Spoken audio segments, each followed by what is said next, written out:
नमस्कार दोस्तों, स्वागत है आपका हमारे चैनल में। उत्तराखंड के मुख्यमंत्री पुष्कर सिंह धामी ने कैबिनेट में यूनिफॉर्म सिविल कोड पर आखिरकार फैसला ले ही लिया है। राज्य मंत्रिमंडल की पहली मीटिंग में इस प्रस्ताव को सर्वसम्मति से मंजूरी दे दी गई है। अब इसे लागू करने के लिए एक्सपर्ट की एक कमेटी बनाई जाएगी। सुप्रीम कोर्ट के रिटायर्ड जज भी इस कमेटी में शामिल होंगे। यूनिफॉर्म सिविल कोड का सीधा मतलब है कि देश के हर नागरिक के लिए एक समान कानून, फिर वो भले ही किसी भी धर्म या जाति का क्यों ना हो। फिलहाल देश में अलग अलग धर्मों के लिए अलग अलग पर्सनल लॉ हैं। हिंदुओं के लिए अपना पर्सनल लॉ है जिसमें शादी, तलाक और संपत्ति से जुड़ी बातें हैं। मुस्लिमों का अलग पर्सनल लॉ है और ईसाइयों का अलग पर्सनल लॉ है। समान नागरिक संहिता को अगर लागू किया जाता है तो सभी धर्मों के लिए फिर एक ही कानून हो जाएगा। मतलब जो कानून हिंदू के लिए होगा वही कानून मुस्लिमों के लिए होगा और वही कानून ईसाइयों के लिए होगा। जैसे कि अभी देश में अलग अलग धर्मों के लिए अलग अलग कानून है शादी, तलाक और संपत्ति को लेकर।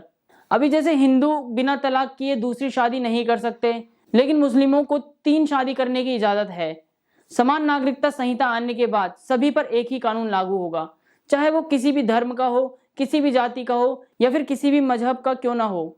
समान नागरिकता कानून के अंतर्गत मुख्यतः 3 चीजें आती हैं। एक तो व्यक्तिगत स्तर पर, दूसरा संपत्ति के अधिग्रहण और संचालन के अधिकार पर, और तीसरा विवाह, तलाक या गोद लेने का अधिकार। विश्व के अधिकतर आधुनिक देशों में ऐसे कानून अभी लागू हैं। समान नागरिकता संहिता के संचालित धर्मनिरपेक्ष देशों की संख्या बहुत अधिक है, जैसे कि America, Ireland, Pakistan, Bangladesh, Malaysia, तुर्की, इंडोनेशिया, सूडान, इजिप्ट और बहुत से ऐसे कई देश हैं जिन्होंने समान नागरिकता संहिता को लागू किया है। भारत में अधिकतर निजी कानून धर्म के आधार पर तय किए जाते हैं, जैसे कि हिंदू, सिख, जैन और बौद्ध हिंदू धर्म के अंतर्गत आते हैं, जबकि मुस्लिम और ईसाइयों के लिए अपने अपने अलग अलग कानून हैं। मुस्लिमों का कानून शरीयत के आधार पर चलता है। अब तक आपने अलग अलग राज्यों के अलावा केंद्र सरकार की तरफ से यूनिफॉर्म सिविल कोड लागू करने की बात सुनी ही होगी, लेकिन इस पर आगे कोई अमल नहीं हो पा रहा है। देश का एक राज्य ऐसा है जहां पर यूनिफॉर्म सिविल कोड लागू है। उस राज्य का नाम है गोवा। इस राज्य में पुर्तगाल सरकार ने ही यूनिफॉर्म सिविल कोड लागू किया था। साल 1961 में गोवा सरकार यूनिफॉर्म सिविल कोड के साथ ही बनी गई थी। अब आपको बताते हैं कि समान नागरिकता संहिता के लाभ क्या होंगे अगर यह लागू हो जाता है तो। सबसे पहले तो अलग अलग धर्मों के लिए अलग अलग कानून से न्यायपालिका पर बोझ पड़ता है। समान नागरिकता संहिता लागू होने से इस परेशानी से निजात तो मिलेगी ही, और अदालतों में वर्षों से लंबित पड़े मामले के फैसले भी जल्द हो जाएंगे। देश के हर भारतीय पर एक समान कानून लागू होने से देश की राजनीति पर भी असर पड़ेगा, और ऐसे राजनीतिक दल जो वोट बैंक की राजनीति करते हैं वो वोट बैंक की राजनीति नहीं कर सकेंगे और वोटों का ध्रुवीकरण भी नहीं हो पाएगा।